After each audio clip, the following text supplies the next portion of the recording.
It's Ray Hudgens, and I'm back with another episode of today's tip. Today's tip: turn your pain into purpose and power.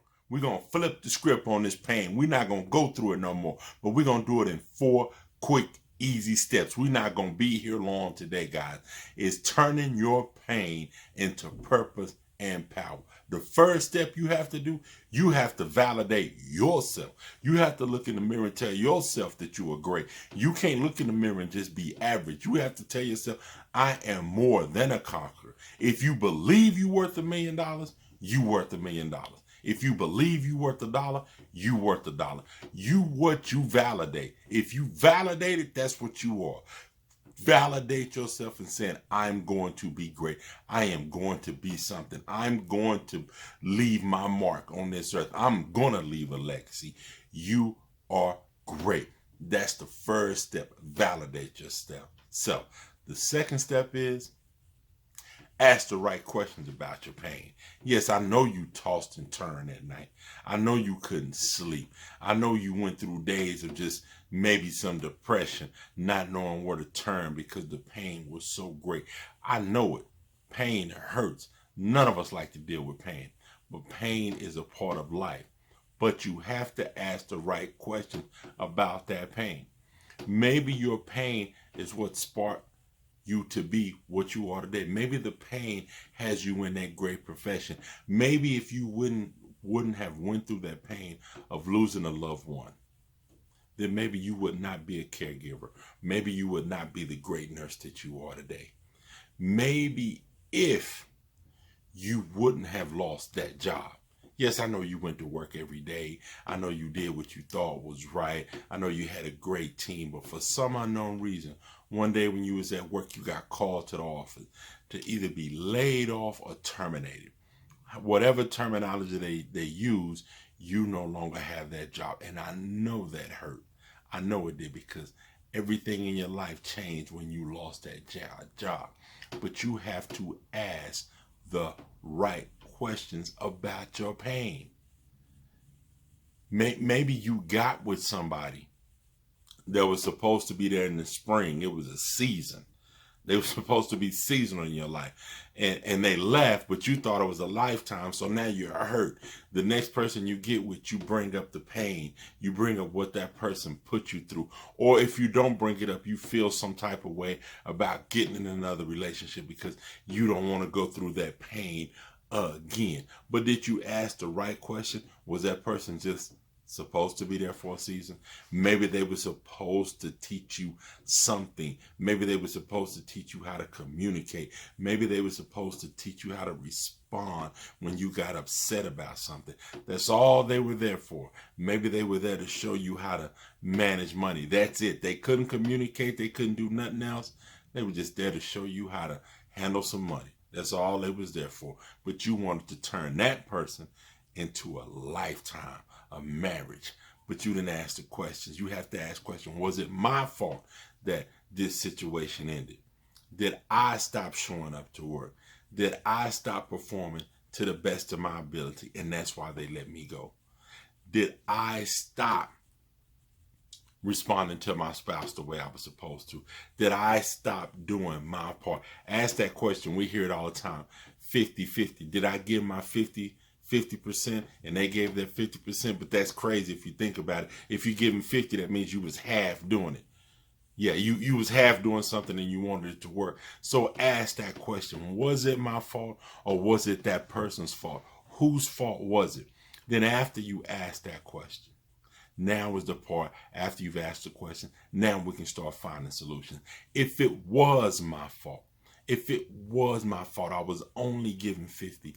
I thought I was giving 100, but I was only giving 50. Now maybe I need to go talk to a marriage counselor, a couples counselor. Maybe I need some counseling to help me through this because it could have been my fault.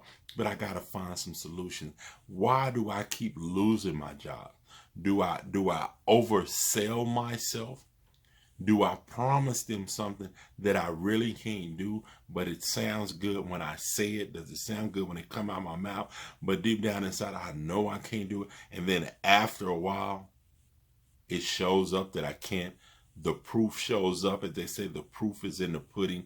Now you can't produce what you said you were going to produce, so they let you go. So now I got to find the solution. What's the solution? How do I do my job to the best of my ability, if that's what I'm trying to do? I have to find those solutions in the questions that I ask.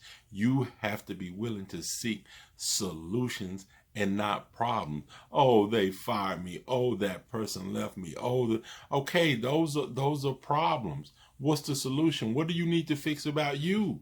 Is it you?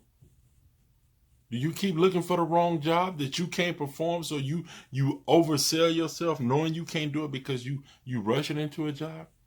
Do you get with somebody that's not in your lane? You heard people say stay in your own lane. You stay in your lane. You're trying to get with somebody who's very active. They like to go out. They like to travel. They want to see the world. But you're an introvert. All you want to do is stay in the house. But they caught your eye. They look good to you. So you got with something that didn't fit. In other words, it was unequally yoked from get-go.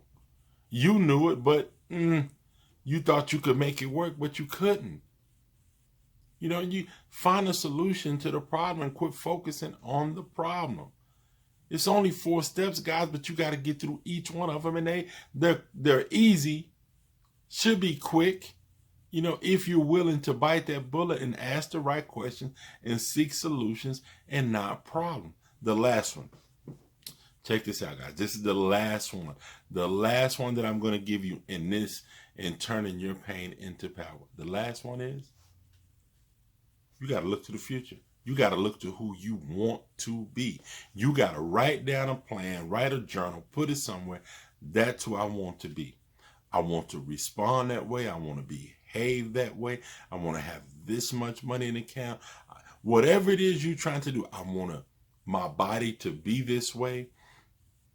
My finances, whatever it is that you have to look to the future. Forget about the past. To get to your future, you're dealing with right now, but you're looking into the future. Everything you do right now has to get you closer to the future and further away from your past. You can't live right now thinking about the past if you're trying to get to your future. Right now is where you're living, focused on where I'm trying to go, not what I've been through. That's pain. You don't want to go through pain. Your spirit is over there celebrating. The people that love you are over there celebrating. They're waiting on your body to get to the celebration party. Watch this.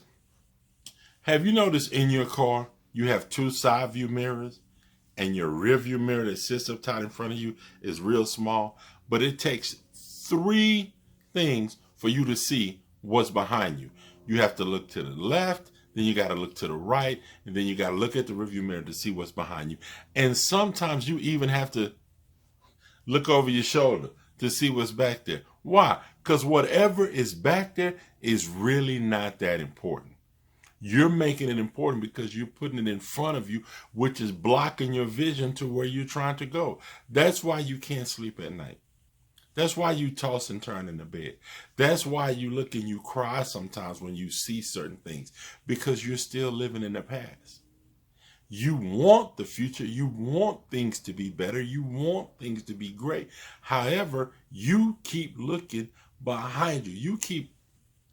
You keep looking over your shoulder. There's nothing back there that you really need. It can't help. If it's painful, leave it back there. If it's a great memory, think about it. But create new memories. Create better memories. Leave the past behind you. It's useless. There's nothing you can do with it. Let it be. Let it rest. Again, turn your pain into power. You have the ability. What's the first step? Validate. Validate yourself. Quit waiting on somebody else, even your kids, to tell you you're great. Quit waiting on it. Do it yourself. Tell yourself you're worthy. Believe in yourself. Faith, belief, and action. You see it. Believe in yourself and take the action. What's the next step that you have to do? Ask the right question. It's going to hurt. It's going to be painful. Go ahead and ask it. Once you ask it, once you deal with it, you can put it behind you and look forward.